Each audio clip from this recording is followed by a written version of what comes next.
सभी दोस्तों को राम राम।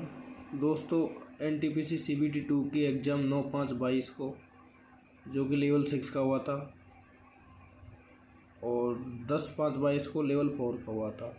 लेवल 6 का 2 पारियों में हुआ था, शिफ्ट 1 और शिफ्ट 2 में, और लेवल 4 का एक पारी में हुआ था, सिंगल पारी में। दोस्तों, आज हम लेवल 6 की शिफ्ट 2 की बात कर रहे हैं। उसके में जो मैथ के क्वेश्चन आए थे, जितने भी आए थे 35-36, उन सभी क्वेश्चनों का हम हल करेंगे। दोस्तों, जिसमें से पहला क्वेश्चन है, यदि एक धनात्मक संख्या का वर्ग उस संख्या के 5 गुने से 6 अधिक है तो संख्या याद करो। ये क्वेश्चन था। तो दोस्तों, वह संख्या क्या मान लेते हैं हम? x मान लेते हैं। उस संख्या का वर्ग क्या हो जाएगा? x² हो जाएगा, x की घात 2 हो जाएगा, के 5 गुने, मतलब संख्या के 5 गुने। 5 गुने क्या हो जाएगा? 5x हो जाएगा। इससे क्या है? 6 अधिक है, तो x² में के जब माइनस के 5x हम घटा देंगे तो वो किसके बराबर हो जाएगी? 6 के बराबर हो जाएगी। दोस्तों, इस द्विघात समीकरण बन जाएगी x की घात 2 - 5x - 6 बराबर 0। तब 5 के ऐसे टुकड़े करो जो गुणा करने में तो 6x² आ जाए और जोड़ में घटा हुआ में 5x आ जाए। तो इसके टुकड़े कर लेंगे, x की घात 2 हो जाएगा माइनस का ये 6x प्लस में x माइनस का 6 बराबर 0 हो जाएगा। यहाँ से क्या कॉमन ले लेंगे? x कॉमन ले लेंगे, तो यहाँ क्या बच जाएगा? x बच जाएगा माइनस का 6 बच जाएगा, प्लस यहाँ से क्या हम कॉमन ले लेंगे? प्लस का 1 कॉमन ले लेंगे, x माइनस का 6 बराबर 0। दोनों में क्या कॉमन आ जाएगा?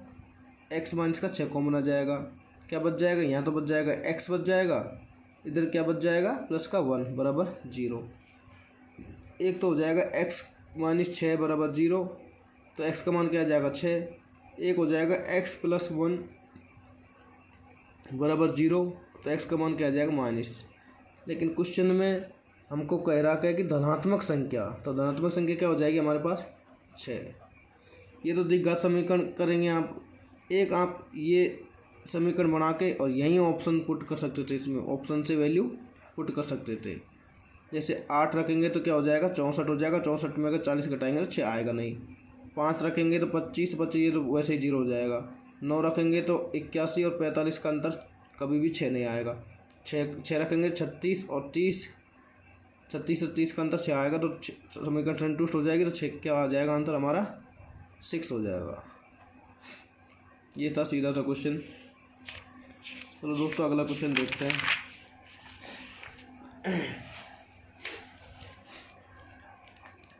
अगला क्वेश्चन थोड़ा लैंग्वेज में बढ़ा दिया था, बाकी सरल ही था क्वेश्चन।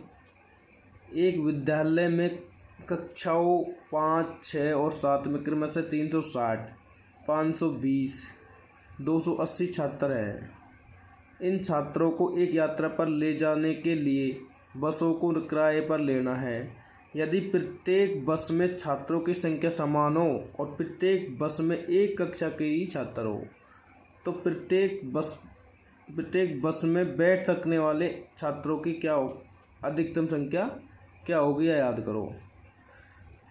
तो दोस्तों, ऐसे क्वेश्चन में हम ऐसे जो क्वेश्चन को सोल्व करते हैं तो इसमें हम क्या लेते हैं? एचसीएफ लेते हैं। एचसीएफ होता क्या है कि अधिकतम बड़ी से बड़ी वह संख्या, क्या होता है कि बड़ी से बड़ी वह संख्या जिसका भाग जो हमको दी हुई संख्या है, यहाँ पर दी हुई संख्या क्या है? 360 है, 520 है और क्या है? 280 है, इनमें चले जाए। तो दोस्तों, वैसे एक नॉर्मली हम 360, 520, 280 एचसीएफ ऐसे काटते हैं। इनमें 0 कॉमन आ रहा है तो मैंने 10 ले लिया। 10 का भाग दिया तो 36 आ जाएगा, 52 आ जाएगा, 28 आ जाएगा। फिर हम इसमें 4 का भाग दे देंगे, 4 का भाग देंगे तो 9 आएगा, 13 आएगा, 7 आएगा। तो क्या आ जाएगा हमारे पास? एचसीएफ आ जाएगा 40। तो मैक्सिमम कितने लड़के बैठ सकते हैं? 40। ये हो जाएगा आंसर। दोस्तों, क्या हो जाएगा आंसर? B option 40। ऐसे निकालो, नहीं ऐसे निकालने की जरूरत नहीं है। आप जब प्रैक्टिस करेंगे तो वैसे ही 40 दिख रहा है, क्योंकि 50 से 30 का तो भाग में वैसे ही नहीं जाएगा, और 20 से 40 का जा रहा है, लेकिन बड़ी से बड़ी संख्या होनी चाहिए, 40 हो जाएगा। अगला क्वेश्चन ये क्वेश्चन थोड़ा ठीक था। जब 11, 15, 20 और 30 में से प्रत्येक से के का मान 0 से बड़ा होना चाहिए घटाया जाता है, तो इस क्रम में प्राप्त संख्याएं क्या होंगी? समानुपाती होती हैं। क्या होंगे, समानुपाती। तो क्या पूछा है हमारे पास, 2k+2 और 3k की घात 2 के बीच क्या होगा, मध्यानुपाती क्या होगा, यह याद कीजिए, मध्यानुपाती। तो पहले तो हम k की वैल्यू डिसाइड करते हैं। तो समानुपाती का मतलब ये हो गया कि 11 में के जब k घटाएंगे उसका अनुपात 15 में के घटाएंगे, दोनों का जो अनुपात होगा वही अनुपात 20 में के जब k घटाएंगे और 30 में के जब k घटाएंगे, दोनों का अनुपात क्या होना चाहिए, समान होना चाहिए। तो दोस्तों इसमें k की वैल्यू हम क्या ले लेते हैं, एक करके देखते हैं पहले तो। एक रखेंगे तो इधर 10 आ जाएगा, इधर 14 आ जाएगा।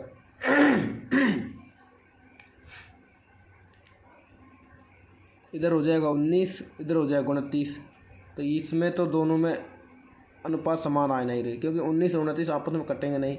k बराबर 2 ले लेंगे, 2 में आ जाएगा 9:13, इधर आ जाएगा 18:28। ये भी दोनों अनुपात बराबर नहीं होंगे, क्योंकि इसको ये कटेगा, थोड़ा बहुत काट सकते हैं, तो इसको हो जाएगा 9:14। ये तो 9:13 आ रहा है, तो ये भी बराबर नहीं होगा। k बराबर 3 ले लो, 3 में क्या हो जाएगा, 8:12 हो जाएगा, इधर 17:27 हो जाएगा, तो ये भी बराबर नहीं हो सकता। k बराबर 4 ले लो, 4 में भी 7:11 होगा, इधर 16:26 होगा, तो ये 8:13 होगा, ये 7:11, ये भी नहीं होगा। k बराबर 5 में इधर 6:10 हो जाएगा, इधर क्या हो जाएगा 15:25। ये इसको हम और अनुपात को छोटा कर सकते हैं, तो 3:5 आ जाएगा, 5 से काटेंगे और इसको 2 से काटेंगे तो 3:5 आ जाएगा। तो यहाँ पे दोनों अनुपात क्या आ रहे हैं, बराबर आ रहे हैं। तो k की कौन सी वैल्यू पा रहे हैं, 5 पा रहे हैं, तो 5 हो जाएगा, k की वैल्यू क्या हो जाएगी, 5। तो हमसे पूछा था k+2 का एक्चुअल वैल्यू निकाल लेंगे, k की जगह 5 रख देंगे, 5 दूनी 10 + 2 12 हो जाएगा। एक था 3k की घात 2, 3k की जगह क्या रख देंगे, 5 के सर क्या हो जाएगा, 25 हो जाएगा, ये 75 हो जाएगा। दोस्तों इनके बीच क्या पूछा था, मध्यानुपाती। तो मध्यानुपाती आप जानते हैं, दोनों का गुणा करके हम क्या ले लेते हैं, रूट ले लेते हैं।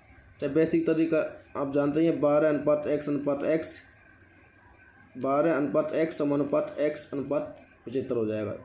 तो ये अंदर के गुणा हो जाएंगे, बार के गुणा हो जाएंगे, अंदर गुणा करेंगे तो ऐसे का 2 हो जाएगा, ये 75 गुणा 12 हो जाएगा, 75 गुणा जब 12 करेंगे जब 900 आ जाएगा, ये x की घात 2 के बराबर आ जाएगा, तो x बराबर क्या आ जाएगा, 30। वैसे हम ये सब एग्जाम में नहीं करेंगे, हमको पता है दोनों को गुणा करके क्या लेते हैं, रूट लेते हैं। 75 गुणा 12 करके 900 आ जाएगा, 900 का क्या ले लेंगे, रूट।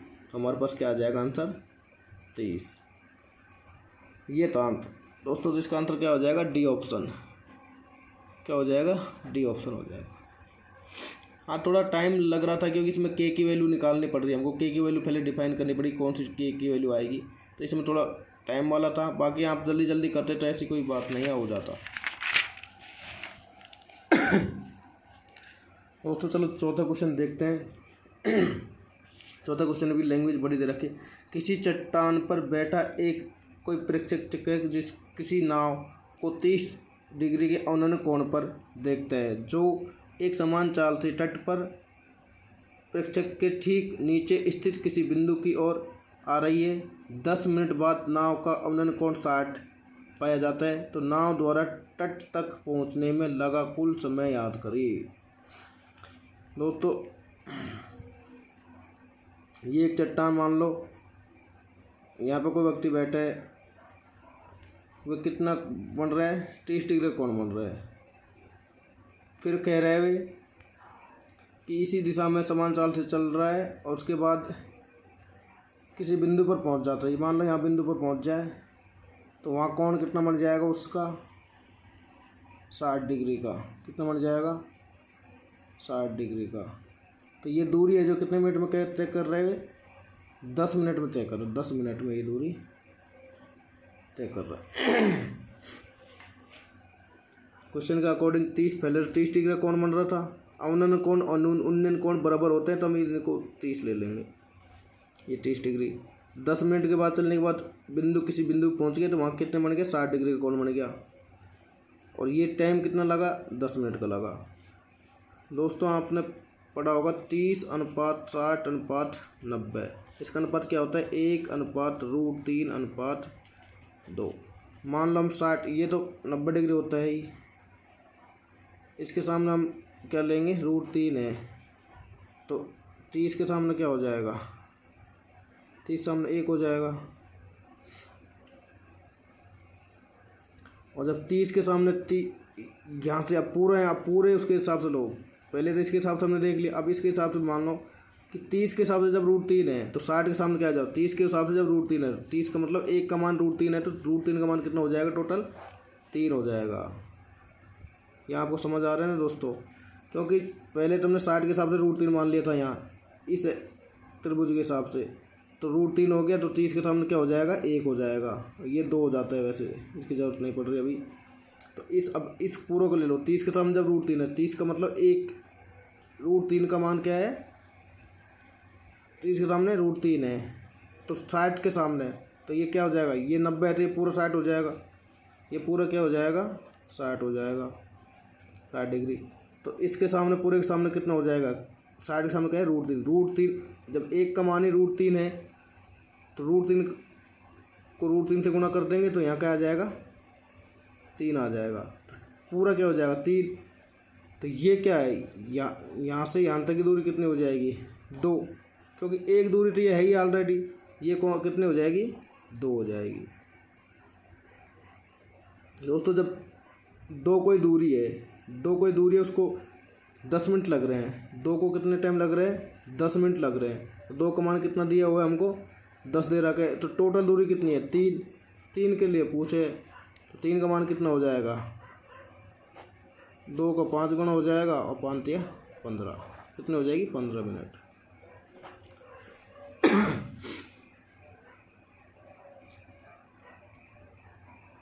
दोस्तों ये त्रिकोणमिति आपने पहले पढ़ी होगी, तो आपको पता है 30, 60, 90 का अनुपात 1 अनुपात √3:2 होता है। उन्नयन कोण अवनयन कोण बराबर होते हैं। ये वैसे तो ऐसे करके यहाँ से बनता है, जो भी क्या होता है, एक अंतर कोण होता है, एक अंतर कोण आपस में बराबर होते हैं। तो ये 30 हो जाएगा, 30 है, कुछ दूरी पर जाएगा तो 60 कोण नज़र आता है उसको, तो 10 मिनट का समय पहुँचते हैं यहाँ। तो इसका सामने √3 मान लिया, √3 का हिसाब से यहाँ क्या हो जाएगा, 30 के सामने क्या हो जाएगा, 1 हो जाएगा, 90 के सामने 2 हो जाएगा। इससे कोई जरूरत भी नहीं पड़ रही, लेकिन हमने अब इस पूरे त्रिभुज के हिसाब से 30 का सामने क्या है, √3 है, तो 60 के सामने क्या हो जाएगा, पूरा 3 हो जाएगा। तो एक तो ये ऑलरेडी है यहाँ, तो ये दूरी कितनी बच जाएगी, 2 बच जाएगी। तो 2 को 10 मिनट में तय कर रहे हैं, तो 2 को जब कितने में कर रहे हैं, 10 मिनट में तय कर रहे हैं, तो 3 को कितने में करेगा, 2 पंजे 10, 5 या 15, ये 15 मिनट आंसर आ जाएगा। आंसर क्या आ जाएगा हमारे पास, ए ऑप्शन। बड़ा था थोड़ा सा, लेकिन आपने पहले थोड़ी प्रैक्टिस कर रखी होगी तो कोई दिक्कत नहीं आई होगी ऐसे क्वेश्चन होगी। चलो अगला क्वेश्चन देखते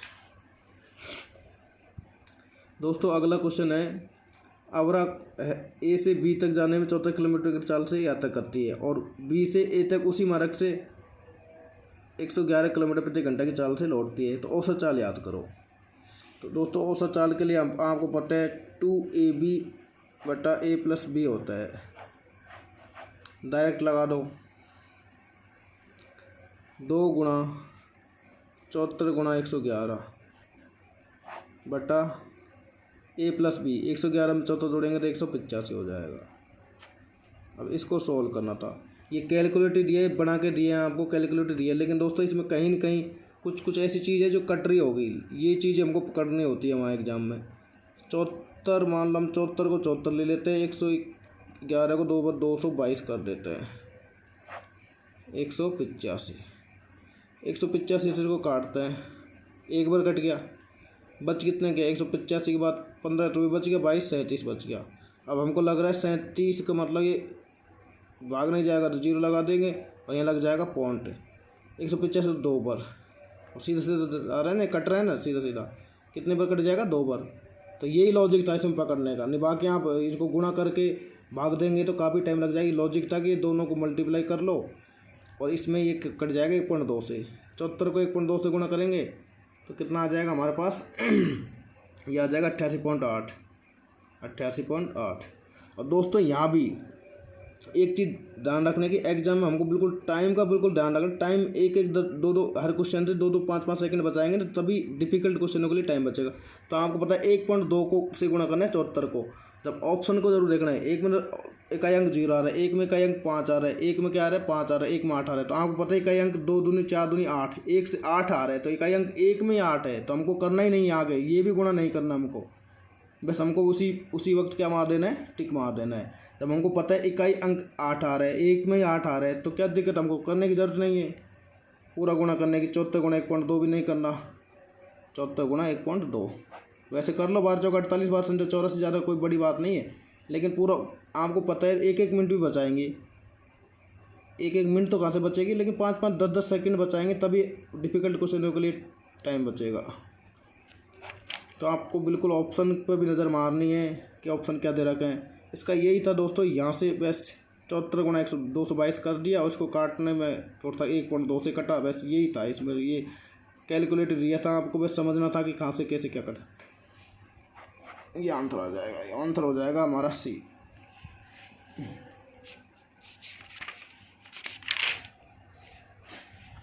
दोस्तों छठा क्वेश्चन हम देखते हैं।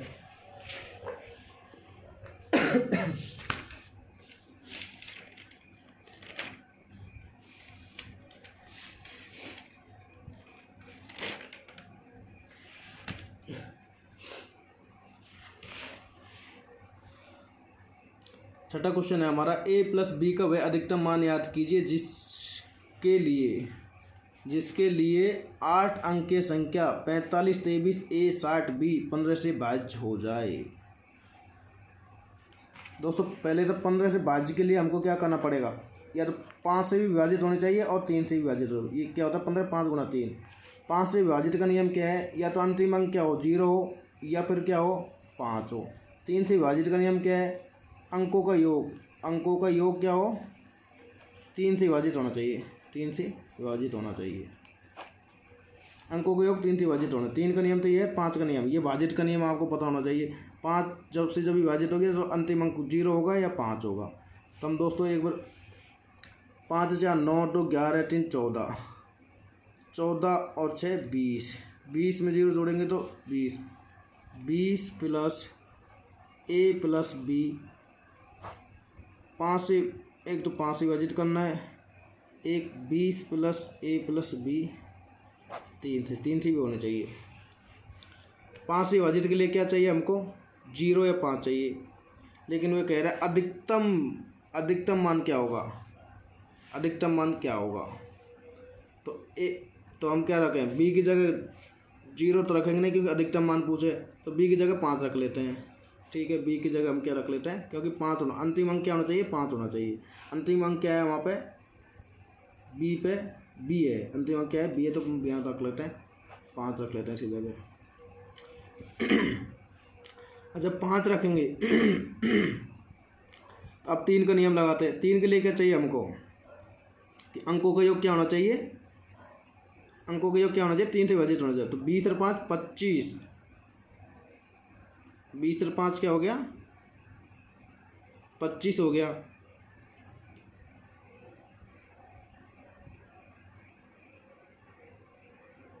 तो अब ए का मान यहाँ पे क्या आना चाहिए, लगा लो दोस्तों अधिकतम होना चाहिए। तो अधिकतम हम क्या रख सकते हैं 9 रख सकते हैं, 9 रख के देख लो। 25 में 9 जोड़ेंगे तो ये क्या होगा 20 और 5 25, 25 प्लस ए 3 से विभाजित होना चाहिए, ये ए है, सॉरी 9 सा लग रहा है ए है। तो सब अधिकतम मैक्सिमम क्या हो सकता है, ए का मान 9 हो सकता है। 25 में 9 जोड़ेंगे 34, 34 में 3 का भाग जाएगा नहीं।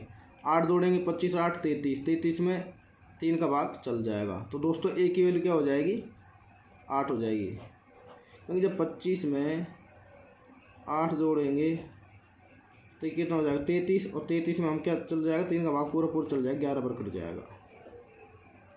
तो मैक्सिमम बड़ा से बड़ा क्या हो जाएगा 9 लेंगे, 9 से हम जा नहीं रहा तो हम 8 लेके देखेंगे, तो 8 में हम ऐड कर रहे हैं तो 3 का भाग जा रहा है, तो ए की वैल्यू तो 8 होगी और बी की वैल्यू क्या होगी 5। अब ये दोनों का क्या पूछा है मैक्सिमम मान पूछे, ए प्लस बी का मान पूछे, तो 8 प्लस 5 बराबर क्या हो जाएगा दोस्तों 13, ये आंसर आ जाएगा। बस ऐसे क्वेश्चन के लिए भाज्य का नियम याद होना चाहिए, कौन से कैसे भाजित के नियम क्या है। तो 3 और 5 का भाजित का नियम आपको पता है, या तो 0 होनी चाहिए अंतिम संख्या या 5 होनी चाहिए। 3 से भाजित का नियम ये है, अंकों का योग 3 से विभाजित होना चाहिए। दोस्तों ये इजी सा क्वेश्चन था। Question number 6। क्वेश्चन नंबर 7 देखते हैं। दी गई भिन्न कौन सी भिन्न 1/2 से कम है। दी गई भिन्नों में कौन सी भिन्न ऐसी है जो 1/2 से कम है। 1/2 का मतलब क्या होगा दोस्तों, पहले तो ये समझो 0.5। दोस्तों एक तो ऑप्शन से तुरंत कर देख लो कि 0.5 से कम कौन सी है। 9 पंजे 45, इसमें तो 5 का जा रहा है क्योंकि 5 50 बन जाएगा, 0.5 से ऊपर जाएगा, ये तो हो ही नहीं सकती। 15 5 75, ये भी नहीं हो सकती क्योंकि 80 है, 75 से भी बड़ी 80 हो जाएगा। ये 31 ये हो है 21, ये 110 हो जाएगा, भाग नहीं जाएगा तो 21 पंजे 105, ये भी नहीं हो सकती। और ये हो जाएगी 31 का 5 गुना करेंगे तो 155 आएगा, और ये बन रहा है 150 ही। तो ये 1/2 मतलब 0.5 से कम है। आंसर क्या हो जाएगा ये हो। दोस्तों वैसे करने का तरीका 1/2 से क्या होना चाहिए, कम होनी चाहिए। तो हर की तुलना कर लेते हैं। जैसे 11/21 है, इसकी तुलना करते हैं 1/2 से। तुलना कर देते हैं हम ऊपर की ओर गुणा कर लेते हैं। 11 दूना 22, ये हो गया 21। तो कम कौन सी है, ये है, तो ये तो गलत हो जाएगा क्योंकि हमको इससे कम होनी चाहिए। 15/31 1/2, 15 दूना 30, 31 से कम 31। अब ये बड़ी है और ये कम होगी, तो दोस्तों क्या हो गया 15/31 आंसर हो गया। आगे चेक करने की ज़रूरत नहीं है। ऑप्शन भाई हम पहले इधर से चले गए तो दूसरे ऑप्शन पकड़ने में आ गया, तो आगे चेक करने की ज़रूरत नहीं है क्योंकि ये 31 ये बड़ी है और ये छोटी है। तो वो पूछ रहा है कि 1/2 से छोटी कौन सी है, तो यही होगी 1/2 छोटी। क्या होगी 15/31। वैसे ऑप्शन से भी आप भाग दे देंगे। नॉर्मली ऐसी कोई बड़ी संख्या नहीं जो भाग नहीं जाएगा। नॉर्मली संख्या 9 पंजे 45 जा रहा है, 5 से बड़ी है। 15 5 75, ये भी 5 से बड़ी है। और ये 21 पंजे 105, ये भी 5.5 से बड़ी है। और 31 पंजो ये 155 हो रहा है, तो ये 0.5 से छोटी हो जाएगी। ये सीधा सीधा आंसर वैसे ही हो रहा था नॉर्मली 5 10 20 15 सेकंड का था। चलो ठीक है दोस्तों, अगला क्वेश्चन देखते हैं।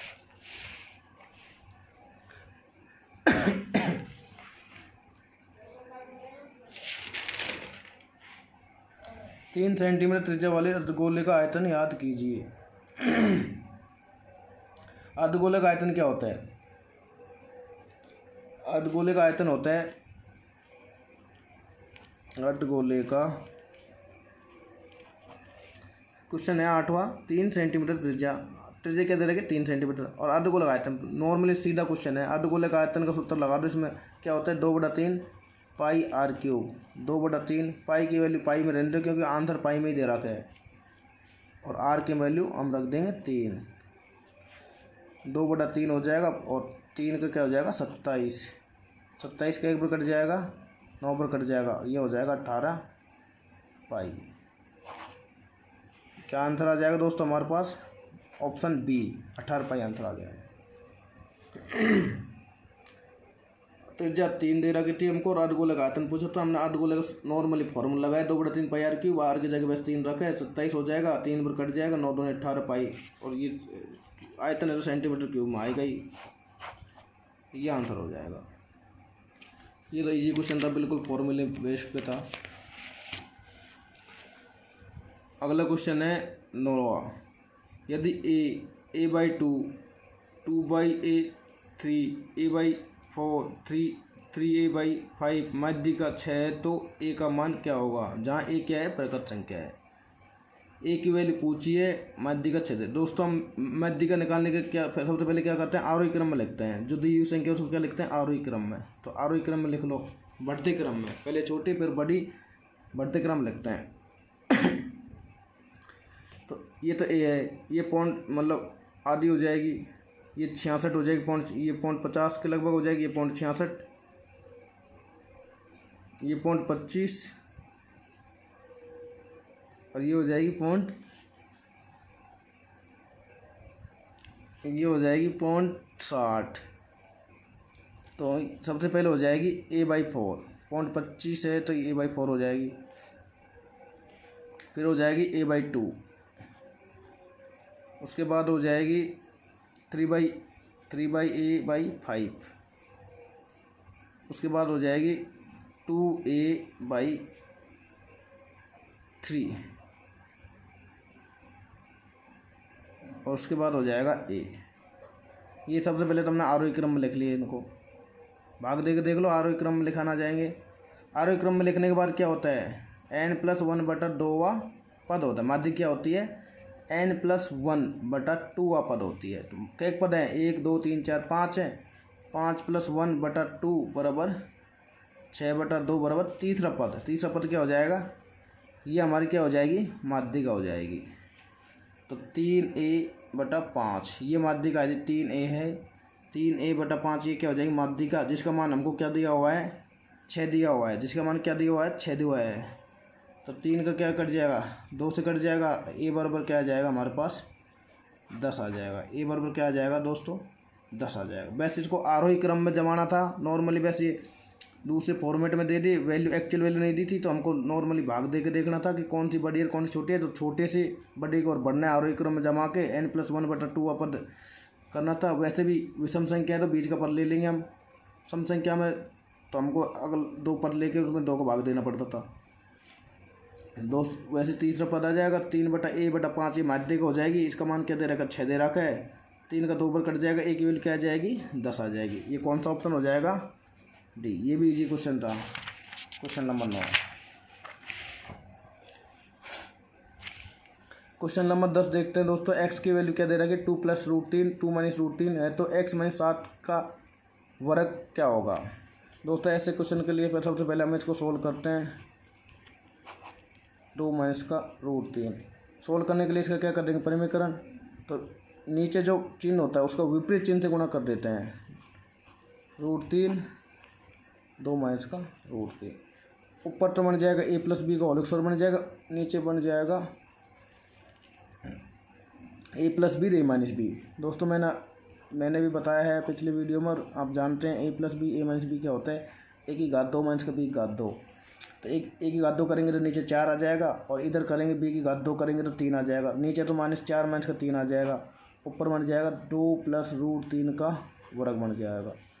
x बराबर इसका वर्ग करेंगे तो 4 + 3 और 2 दूनी 4 √3, बट नीचे तो 1 बच ही जाएगा, नीचे 1 का कोई दिक्कत है ही नहीं। 7 4 √3 यह आ जाएगा x का मान। x का मान आ गया तो हमको बस इसमें x का वैल्यू रखने और वर्ग करना है। x - 7 तो 7 + 4 √3 x की जगह ये मान रख दिया, और माइनस का 7 और इसका क्या करना था, वर्ग। 7 से 7 कट जाएगा दोस्तों। 4 √3 का वर्ग करना है तो 4 का तो क्या हो जाएगा, 16 हो जाएगा, और √3 का क्या हो जाएगा, 3। 16 3 क्या आ जाएगा, 48। ये दोस्तों हमारा आंसर हो जाएगा। कुछ नहीं करना था, पहले x का वैल्यू ऐसे दे रखती, इसको परिमीकरण करके हमने x की वैल्यू निकाल ली। x की वैल्यू क्या आ जाएगी, 7 + 4 √3 आ जाएगी। इसका मान रखा, 7 से 7 कट जाएगा, 4 √3 का वर्ग करना था, 16 3 48, 48 आंसर हमारा आ जाएगा। अगला क्वेश्चन देखते हैं 11 नंबर।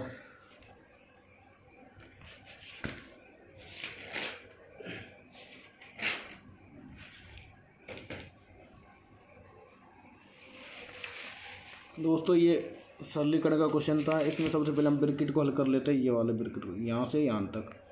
तो इसमें ये सबसे पहले ये हल कर लेते हैं। 12 3 36 हो जाएगा। क्या हो जाएगा, 12 3 36 हो जाएगा। 36 विभाजित, ये हल कर लिया सबसे पहले। तो ये वाला 12 3 36 अंदर का ब्रैकेट छोटा ब्रैकेट भागित 4 है, गुणा में 9 है, माइनस का 18 है, फिर मंझला कोष्टक है। इसको हल कर लेते हैं। पहले भाग दे दो।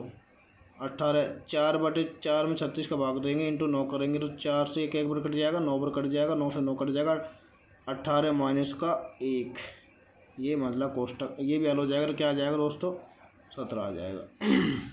तो दोस्तों इस पूरे का मान क्या आ गया हमारे पास, 17 आ गया। तो अब 17 का आगे क्या है, गुणा 2 है। 17 का आगे क्या है, वहाँ पे गुणा 2 है, 2 लगा दिया।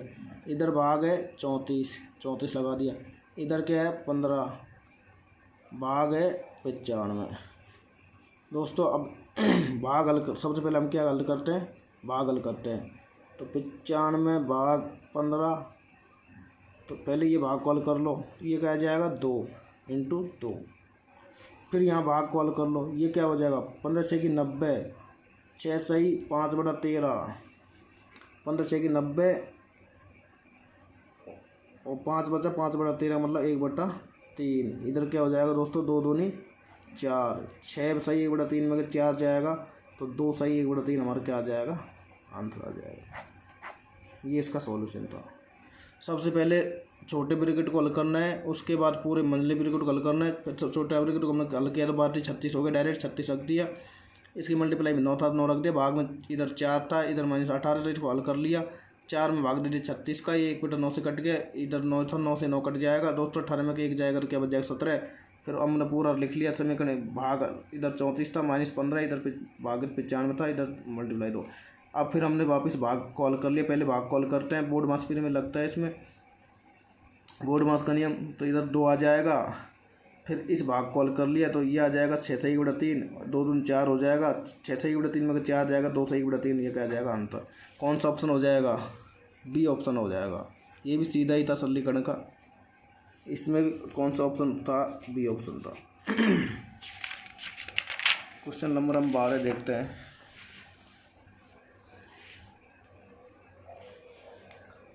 दोस्तों इसमें है 30 मीटर ऊंची एक मीनार के शीर्ष से एक व्यक्ति भूतल पर खेल रहे किसी बच्चे को 30 डिग्री के अवनन कोण पर देख रहा है। मीनार के पाद बिंदु और बच्चे के बीच की दूरी याद करो।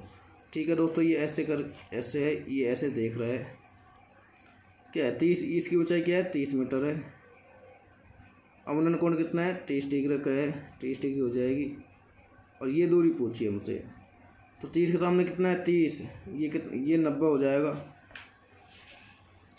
ये हम यहाँ से कोई देख रहा है, कोई बच्चा खेल रहा है 30 डिग्री पर देख रहे हैं, और उसकी मीनार की ऊंचाई कितनी दे रखी है 30 मीटर दे रखी है, तो 30 के सामने जब 30 दे रखा है तो ये कितना हो जाएगा 60 हो जाएगा, क्योंकि ये 90 रहता है।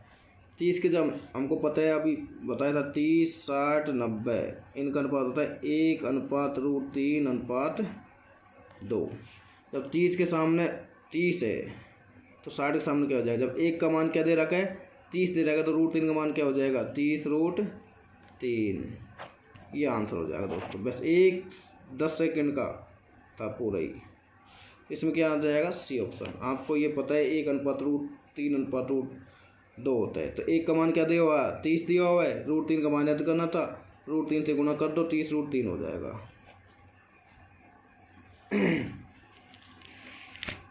दोस्तों एक क्वेश्चन और है, इसको हम देख लेते हैं।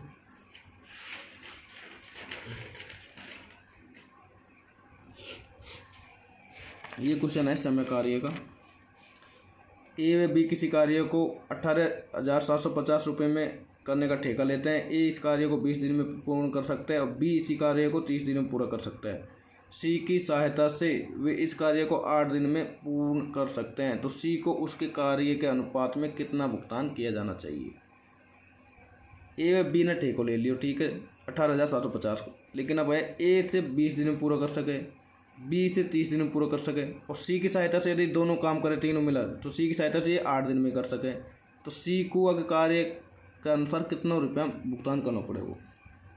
सबसे पहले तो हम सी का करते हैं कि भाई सी कितने दिन में करेगा, तो सी के लिए टोटल तीनों मिला 1/8 8 दिन में कर सके 1/8 हो जाएगा। इसमें 1/20 और 1/30 हम घटा देंगे।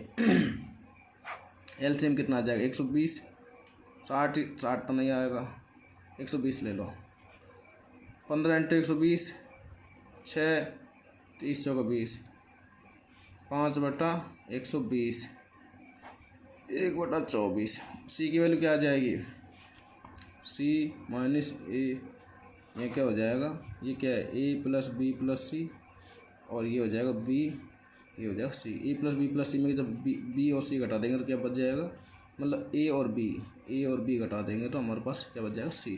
तो ये आ जाएगी सी की वैल्यू क्या आ जाएगी दोस्तों 24 आ जाएगी। ये तो सी 24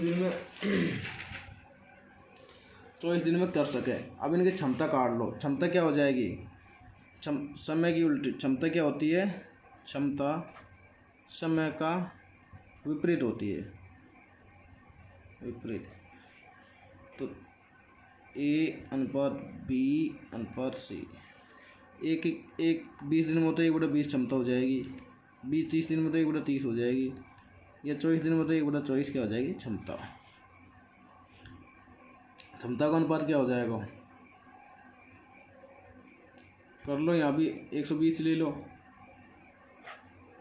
20 × 120, 30 चौका 120, 24 पंजो, क्षमता की 6:4:5।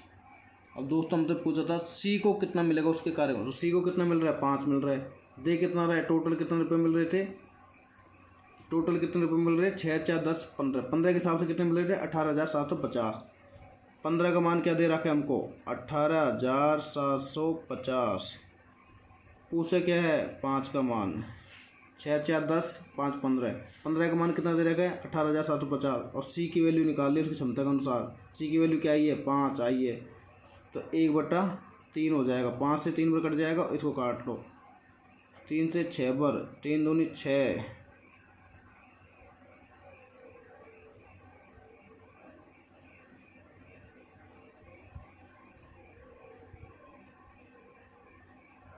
और 3 पंजो 15, ये हो जाएगा दोस्तों 62 तो 50। क्या आ जाएगा हमारे पास आंसर 62 तो 50। ऑप्शन कौन सा हो जाएगा, सी ऑप्शन हो जाएगा। कुछ नहीं दोस्तों, बस लैंग्वेज बड़ी बड़ी दे रखी है कि ए बी कोई ठेको ले रहा है, काम करवाओ 18,750 में, और ए 20 दिन में कर सके, बी 30 दिन में कर सके, लेकिन सी की सहायता से वे तीनों मिलकर कितना दिन में कर सके 8 दिन में। तो पहले सी को भाई वो काट लो भाई, सी कितना दिन में कर सके, तो तीनों 8 दिन कर रहा था, 1/8 थे, हमने सी का निकाल लिया, तो 200 का कितना आ जाएगा 1/24। तो सी को समय आगो, तो तीनों को समय आगो हमारे पास समय, से हम क्या काट लेंगे क्षमता काट लेंगे। क्षमता का अनुपात हमने काट लिया 6:4:5 आ गया। तब 5 का मान हमको निकालना था, सी का तो मान निकालना था, और तीनों की क्षमता कितनी हो जाए 6 × 4 = 10, 15, 15 क्षमता के हिसाब से 18,750 रुपये हैं, तो 5 का मान हमको निकालना था, तो क्या आ जाएगा 62 तो 50। ठीक है दोस्तों, आज हम लंबा वीडियो हो जाएगा, तो बाकी क्वेश्चन अगले वीडियो में कराएंगे।